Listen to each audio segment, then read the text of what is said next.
कक्षा 6 की पहला पाठ है और सुमित्रा नंदन पंत जी की ये कविता है। तो इसकी भाषा थोड़ी कठिन है और भाव बहुत सुंदर हैं, तो कोशिश करेंगे कि इसमें बच्चों को एक एक शब्द का अर्थ समझ में आए, तो जिससे कि वो कविता का भाव समझ सकें और संस्कृत वाली जो ये भाषा है इससे बिना डरे इस कविता को खूब एंजॉय करके अच्छी तरह खुश होकर के समझें। गुड आफ्टरनून, बैठो। अच्छा, तो हम लोग कक्षा 6 का पहला पाठ पढ़ेंगे। आप लोग खुश हैं? ठीक है ना? अच्छा, अब ये मुझे कौन बताएगा कि जो हिंदी भाषा है, हिंदी जो हम लोग इस समय बोलते हैं आपस में, घर में थोड़ा सा बदल के बोलते हैं ना, लेकिन ये जो शुद्ध हिंदी हम लोग बोलते हैं अपने स्कूल में, ये भाषा की मम्मी कौन थी? देवनागरी। तो जो हम लिखते हैं, जिस तरह का ख ग घ बनाते हैं, वो देवनागरी लिखते हैं। लेकिन जो हम लोग बोल रहे हैं, जो इस समय मैं बोल रही हूँ और जो आप हमसे बात करती हैं, वो कौन सी भाषा है? हिंदी है। तो उसको पैदा किसने किया है? जैसे हम लोग अपनी माता से पैदा हुए हैं, ये इसकी मम्मी कौन है? संस्कृत। शाबाश, की मम्मी है संस्कृत। अब आजकल कोई संस्कृत में बात तो करता नहीं है। क्यों संस्कृत से हिंदी बनी? क्योंकि हिंदी में गांव में बोली जाने वाली और इधर उधर बोले जाने वाले बहुत सारे शब्द आ गए और थोड़े बहुत उर्दू के भी शब्द आ गए। पता है, बहुत सारे उर्दू के भी शब्द आते हैं। हम लोग कहते हैं कितना वक्त हो गया, निकलो जल्दी, देर हो रही है। वक्त क्या है? उर्दू का शब्द है, ये हिंदी का नहीं है, ना संस्कृत का है। ऐसे बहुत सारे शब्द है, कभी हम लोग और बातें करेंगे तो तुम्हें बताएंगे, लेकिन अभी हमें ये पाठ पढ़ना है ना। तो ये एक तो ये कविता है, ये तो आप समझ ही गए होंगे इसको देख कर कि ये कविता है। क्यों है कविता? क्योंकि ये वैसी तुक वाली कविता है कि ये अंतिम शब्द एक जैसे करीब करीब सुनाई दे रहे हैं। महान, प्राण, है ना, समान, शक्ति, भक्ति। समझ रहे हो? अच्छा, दूसरी बात क्या है कि ये कविता में बहुत सारे संस्कृत के सुंदर सुंदर शब्द आए हैं और ये आपकी किताब में इसको पहला पाठ इसलिए रखा गया है कि अब आप लोग बड़े हो रहे हैं और आपको बोलचाल की जो हिंदी है उससे ज़्यादा आपको हिंदी सीखनी है। और जो हिंदी के सुंदर शब्द हैं, जो संस्कृत से आए हुए शब्द हैं, वो भी आपको समझने हैं। समझेंगे ना सब लोग? तो इसको देखकर ये मत सोचना ओफो ये क्या है, ये तो बिल्कुल कुछ भी समझ में नहीं आ रहा। जब एक एक करके शब्द समझ में आ जाएंगे, फिर आपको पूरी कविता में बहुत अच्छा लगेगा, पूरी कविता में। अच्छा, अब होता क्या है कि हम लोग जब भगवान से कुछ मांगते हैं तो क्या क्या मांगते हैं? बहुत बार हम लोग मांगते हैं, भगवान हमें टेस्ट में अच्छे नंबर दिलवा दो, परीक्षा में अच्छे नंबर दिलवा दो, मांगते हैं। हे भगवान, इस बार दिवाली पे मुझे अच्छे से कपड़े ला दे मेरे माता पिता, और मुझे वहाँ शादी में जाने को मिल जाए, या मेरे घर में एक मोटरसाइकिल आ जाए। इस तरीके की चीज़ें लोग मांगते हैं। कभी कभी ऐसा भी होता है कि हमें खराब चीज़ों पे लालच आ जाता है। आता है? सबको आता होगा, सबको आता है।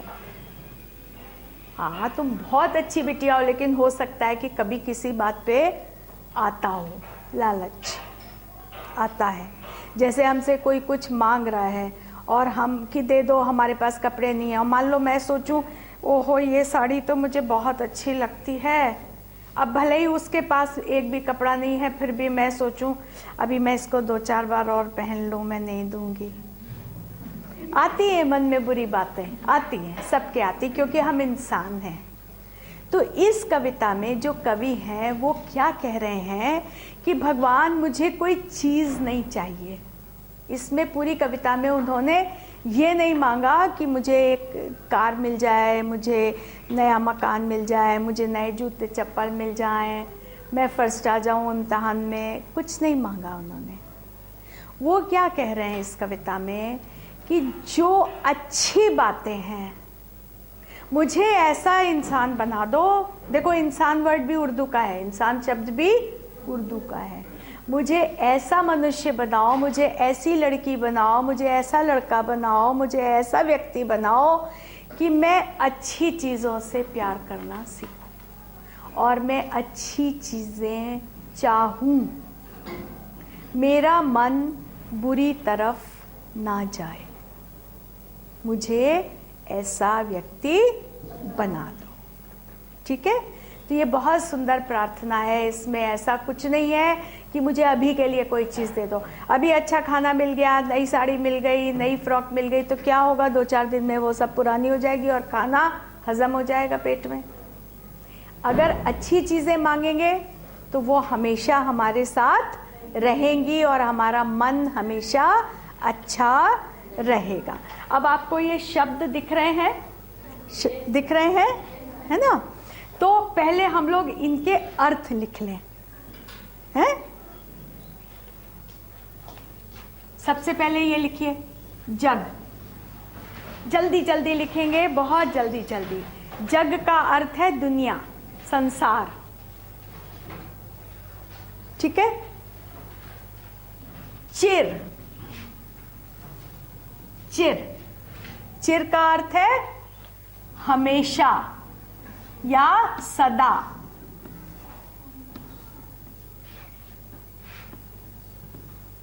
हमेशा भी देखो उर्दू का शब्द है बेटा, लेकिन हम लोग रोज बोलते हैं ना, है कि ये हमेशा देर से आती है, या इसको हमेशा ऐसे ही गंदी रहती है, या हमेशा फर्स्ट आती है, से बोलते हैं ना। सदा, सदा अच्छा हिंदी का सुंदर शब्द है, सदा। ठीक है। महान, महान के मतलब बड़ा और अच्छा। जैसे हम कहते हैं ना गांधी जी बहुत महान थे, है ना, बड़ा या अच्छा। ठीक है, इतना लिख लिया बेटा? इसको मिटा सकती हूं मैं? अच्छा, शाबाश। अब अगला शब्द सौंदर्यपूर्ण। पूर्ण के मतलब हाँ, एक तो पूर्ण का मतलब पूरा होता है, जैसे पूर्ण अंक 100 लिखा होता है आपके पेपर पे, इसके मतलब पूरा। लेकिन यहां पे पूर्ण है भरा हुआ, भरा हुआ।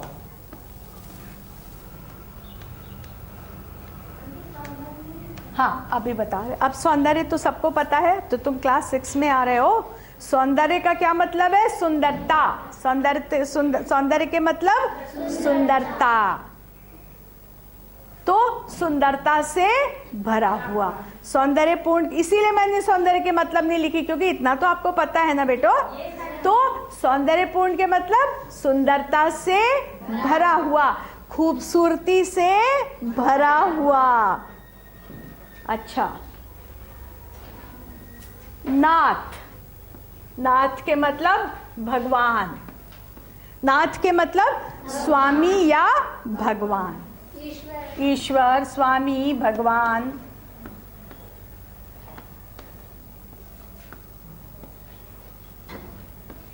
जब तुम लोग पुरानी पुरानी कहानियां पढ़ोगे ना, तब कई बार ऐसा होगा कि राजा से जब लोग बात करते थे तो नाथ करके बात करते थे। पढ़ते हो ना? इसीलिए मैंने स्वामी भी आपको इसका मतलब बताया है। नाथ के मतलब स्वामी या मालिक।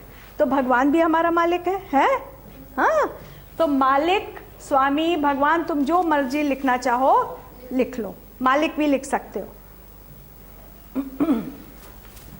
हित, हित देखो, इधर देखो, अगला शब्द है हित। हित के मतलब भला करने वाला। हित क्या मतलब हुआ इसका? भला करने वाला।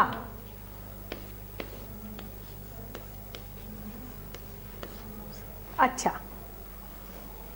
अब इस लाइन के तो मुझे मतलब बताने की जरूरत ही नहीं है, जिससे जीवन में मिले शक्ति। अब ये देखो, भय सबको पता है, भय का क्या अर्थ होता है? डर। भय का मतलब डर। अब देखो संशय, संशय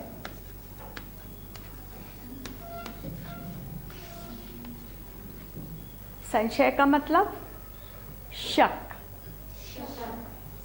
संदेह या शक। शक करते हैं एक दूसरे पे। अभी मैं समझाऊंगी इसके क्या मतलब है। तुम शक लिख लो या संदेह, जो तुम्हारी अच्छा मन करे। संदेह,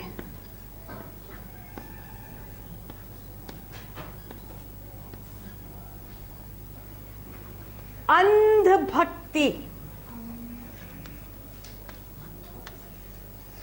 क्या अंधा व्यक्ति देख सकता है? तो अंधभक्ति के मतलब लिखो, बिना देखे या बिना समझे भक्ति। लिख लो, बिना समझे भक्ति। अंधभक्ति, देखो ये शब्द समझ में आ रहा है तुम्हारे? देखो अभी हम समझाते हैं। अंधभक्ति के अर्थ है बिना समझे भक्ति। ठीक है? अब आपके पास सब चीजों के, कठिन शब्दों के मीनिंग है आपके पास? अब ऊपर देखिए, और सब अब हम लोग इस कविता को खुश होके समझेंगे। ये आधी कविता है, थोड़ी सी और आगे इसके बाद। देखो हम इस लाइन से शुरू करेंगे इस कविता को समझना। पहली लाइन नहीं है ये, लेकिन ये इस कविता की मुख्य लाइन है, पंक्ति।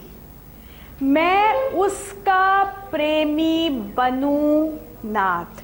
मैं किन चीजों से प्यार करूं? हे भगवान, मैं किन चीजों से प्यार करूं? अब किन किन चीजों से प्यार करूं, ये उसकी लिस्ट है। इतनी सारी चीजें उन्होंने भगवान जी से मांगी कि मैं किन किन चीजों से प्यार करूं, मुझे ऐसा बना दीजिए। मैं किसका प्रेमी बनूं? मैं किससे प्यार करने वाला बनूं? यहां से चलो, मैं उसका प्रेमी बनूं जो, है ना, यहां से जुड़ा। मैं उसका प्रेमी बनूं नाथ। हे मालिक, हे भगवान, मैं ऐसी चीजों से प्रेम करूं। एक तो कौन सी चीज सबसे पहली, नंबर 1 उनकी लिस्ट में? जग जीवन में जो चिर महान। जग जीवन, इस दुनिया में मैं ऐसी चीजों से प्यार करूं जो हमेशा बड़ी हैं और हमेशा अच्छी हैं। कौन सी चीजें हैं ऐसी? अच्छी बातें और अच्छे लोग। अच्छी बातें और अच्छे लोग। मैं किसी चोरी करने वाले से दोस्ती ना करूं, मैं बुरे लोगों के साथ ना पढ़ूं, मैं बुरी बातें ना सीखूं। मैं ऐसी बातें और ऐसे लोगों से प्यार करूं जो सदा या हमेशा महान रहे। सच्चाई कभी नहीं उस छोटी और गलत होती, है ना? दूसरों की सेवा करना कभी बुरी बात नहीं मानी जाएगी। ऐसा तो है नहीं कि आज 2014 है, सच बोलना बहुत अच्छी बात है, और 2015 में ये हो जाए कि नहीं भाई अब सच मत बोलना। ऐसा होगा क्या? तो अच्छी बातें हमेशा, आप गांधी जी हैं वो हमेशा ही अच्छे रहेंगे, गौतम बुद्ध है हमेशा अच्छे रहेंगे, रहेंगे कि नहीं रहेंगे? तो जग जी दुनिया में जो कुछ अच्छा है और बड़ा है, मैं उसका प्रेमी बनूं। और मैं किसका को प्यार करूं? एक तो ये हो गया, मांग लिया। अब ये भी मांगा, जो चीजें सुंदर हों। जो भी चीजें सुंदर। क्या क्या चीजें सुंदर हो सकती हैं? लोग सुंदर हैं वो तो ठीक है, लेकिन अपने चारों तरफ सब कुछ सुंदर होना चाहिए, साफ होना चाहिए, फिर वो भी ठीक है। फिर सुंदर किताबें पढूं। सुंदर का ये मतलब नहीं कि उसका कवर बहुत अच्छा हो और उसमें बड़ी अच्छी अच्छी तस्वीरें बनी है, नहीं, उसमें क्या लिखा है? अच्छा गाना सुनूं, अच्छी किताबें पढूं, अच्छे लोगों से मिलूं, जो भी चीज सुंदर है। अच्छा डांस हो रहा है तो उसको देखूं, गंदा वाला ना देखूं, है ना? हर तरीके के लोग होते हैं, हर तरीके का डांस होता है, हर तरीके का गाना होता है, हर तरीके की किताबें होती है। जो सुंदर हो मैं उसको प्यार करूं। उससे क्या होगा? अगर कोई चीज खराब है तो हम कोशिश करेंगे कि वो हो जाए। अगर हमें सफाई से प्यार नहीं है, अगर हम सफाई को अच्छा नहीं मानते तो हम अपने घर में कभी झाड़ू ही नहीं लगाएंगे। अगर हमें अच्छी सुंदर बोली से प्यार नहीं है तो लोग गाली देंगे तो हम खुश होंगे ना। लेकिन अगर हमको भगवान से ऐसी प्रार्थना है कि हमें हमेशा अच्छी बोली से प्यार हो, सुंदर बोली से प्यार हो, तो हम दूसरों से भी कहेंगे भैया अच्छा अच्छा बोलो, सुंदर सुंदर बोलो, सुंदर बातें बोलो। ये क्या बोल रहे हो, है ना। तो जो कुछ भी सुंदर है और सत्य प्राण, प्राण क्या होता है? जो हमारे अंदर की जान। तो ऐसा हो जिसकी सच हो, जो कुछ सच्चा हो हम उससे प्यार करें। झूठी बातें, झूठी चीजों से प्यार ना करें। क्या सत्य प्राण है? मान लो कि कोई बहुत अच्छा इंसान है लेकिन उसके पास पैसा नहीं, तो हम लोग कहेंगे ये तो बढ़िया गाड़ी में नहीं घूमता, इसके पास चमक चमक कपड़े नहीं है और ज्वेलरी नहीं पहने, सोना चांदी नहीं पहने, ये बेकार आदमी है। नहीं, क्या है? सच्चा इंसान है, कोई अच्छा इंसान है, तो हमें भगवान ऐसा बनाओ कि हम उससे प्यार करें। वो सब चीजें जो संसार में सच्ची हैं, ठीक है। जो हो मानव के हित समान, मानव माने ठीक है, जो लोगों की भलाई करने की बातें हो मैं उसका प्रेमी बनूं नाथ। असल में तो हर लाइन के बाद ये बात आ जानी चाहिए। देखो, जग जीवन में जो चिरमहान मैं उसका प्रेमी बनूं नाथ। मतलब इस संसार में जो कुछ भी सदा बड़ा रहने वाला है, हमेशा बड़ा रहने वाला है और हमेशा अच्छा रहने वाला है, हे मालिक, हे ईश्वर, मैं उसको प्यार करूं। जो हमेशा सुंदर है और सच्चा है, जो कुछ सुंदर है, सुंदरता से भरा हुआ है और सच्चा है, हे मालिक, हे ईश्वर, मैं उसको प्यार करूं। समझ रहे? जो हो मानव के हित समान, जिससे भी आदमियों का भला होता है दुनिया में सबका, हे मालिक, हे ईश्वर, मैं उसको प्यार करूं। अगर कोई कहता हम तुम्हें बहुत सारे पैसे देते, बंदूक लेके जाओ और फलाने गांव में ये वाली जात के लोग हैं उनको जाके मार दो, तो हे भगवान मुझे लालची मत बनाना, जिससे सबका भला होता है, चाहे मुझे जितने पैसे मिले, हे भगवान मैं बुराई की तरफ ना जाऊं। ठीक है, जिससे जीवन में मिले शक्ति। भगवान हे मालिक, मुझे ऐसे चीजों से प्यार हो जिससे मुझे शक्ति मिले। ये ना हो कि मैं कमजोर हो जाऊं। और कमजोर का ये मतलब नहीं है कि हाथ पैर में दम ना हो, कमजोर मतलब मन से कमजोर ना हो जाऊं। मैं लालच में ना पड़ूं, मैं चोरी ना करूं, मैं गंदे काम ना करूं, बस ऐसे काम करूं जिससे मुझ में शक्ति मिले। हैं छूटे भय, क्या छूट जाए? मेरा डर, मेरा डर छूट जाए। मेरे मन में कोई संशय ना हो, कोई शक ना हो, कोई संदेह ना हो। अच्छा हिंदी का शब्द सीखो बच्चे, संदेह। ठीक है, मेरे मन में से डर निकल जाए और संदेह और अंध भक्ति मैं ना करूं। देखो, भक्ति करने में कोई बुराई नहीं। भक्ति किसकी करते हैं? भगवान की भक्ति सब करते हैं, लेकिन अंधी भक्ति नहीं करें। अंधी भक्ति का क्या मतलब है? अंध भक्ति का बिना सोचे समझे, बिना सोचे समझे। देखो, मैंने पेपर में एक चीज पढ़ी कि किसी ने कहा कि देवी जी खुश हो जाएंगी अगर अपनी जीभ काट के देवी जी को चढ़ा दो। तो क्या ये सही है भक्ति? ऐसी भक्ति सही है? या कोई कह दे कि ये बाबा है और ये ऐसे हैं तो तुम इनकी भक्ति करो और पता चला कि वो चोर हैं, तो क्या वो हमारी भक्ति सही है? या कोई कहे कि ये नेताजी हैं, ये बहुत भला करेंगे गांव का, और नेताजी सबसे पैसे ले रहे हैं और काम कुछ नहीं कर रहे हैं, तो अगर हम उनके आगे हाथ जोड़ के खड़े रहेंगे तो क्या वो सही है? तो खराब लोगों के लिए और खराब बातों के लिए हम भक्ति ना करें, हम अच्छी बातों के लिए भक्ति करें। हे मालिक, हे ईश्वर, हम अच्छे लोगों से, अच्छी बातों से प्यार करना सीखें। वह प्रकाश बन सकूं नाथ, मिल जाए जिसमें अखिल व्यक्ति। मैं कैसी रोशनी बन जाऊं, मैं कैसा उजाला बन जाऊं जिसमें सभी लोग मिल जाएं, कोई दुख में ना रहे, है ना, अंधेरे में ना रहे, सबको मैं उजाला दे सकूं। और उजाला देने का क्या मतलब है? ये नहीं है कि हम टॉर्च लेके, बल्ब लेके सबको उजाला दे रहे, सबको खुशी दे सके, सबको खुशी दे सकें। पाकर प्रभु तुमसे अमर दान। दान सबको पता है, भगवान से जो भी मांगते हैं मिलता है, वो दान होता है, या हम किसी भिखारी को भी देते हैं उसको भी दान कहते हैं। अमर के क्या मतलब है, कौन बताएगा मुझे? जो कभी मरता नहीं। लेकिन यहाँ पे अमर का अर्थ है जो कभी कम नहीं होता, जो कभी घटता नहीं।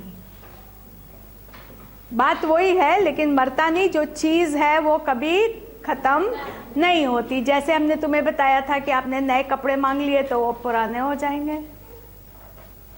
एक बार परीक्षा में आपने मांग लिया कि मैं फर्स्ट आ जाऊं, तो फिर अगली परीक्षा होगी, फिर क्या करोगे?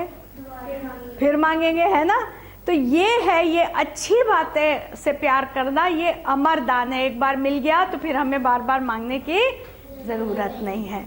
तो क्या है? मैं ऐसा उजाला बन जाऊं कि मैं सबको खुशी दे सकूं, जिसमें सब लोग उसी खुशी में, उसी उजाले में मिल जाएं। पाकर प्रभु तुमसे अमर दान। क्यों मैं आपसे ये दान मांग रहा हूं जो कभी ना घटे?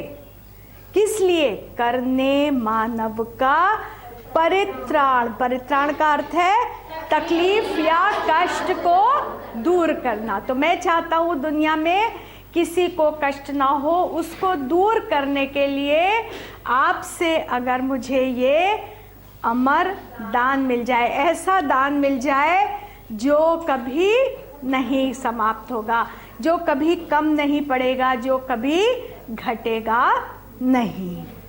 ला सकूं विश्व में एक बार फिर से नव जीवन का विहान। विहान के मतलब सवेरा।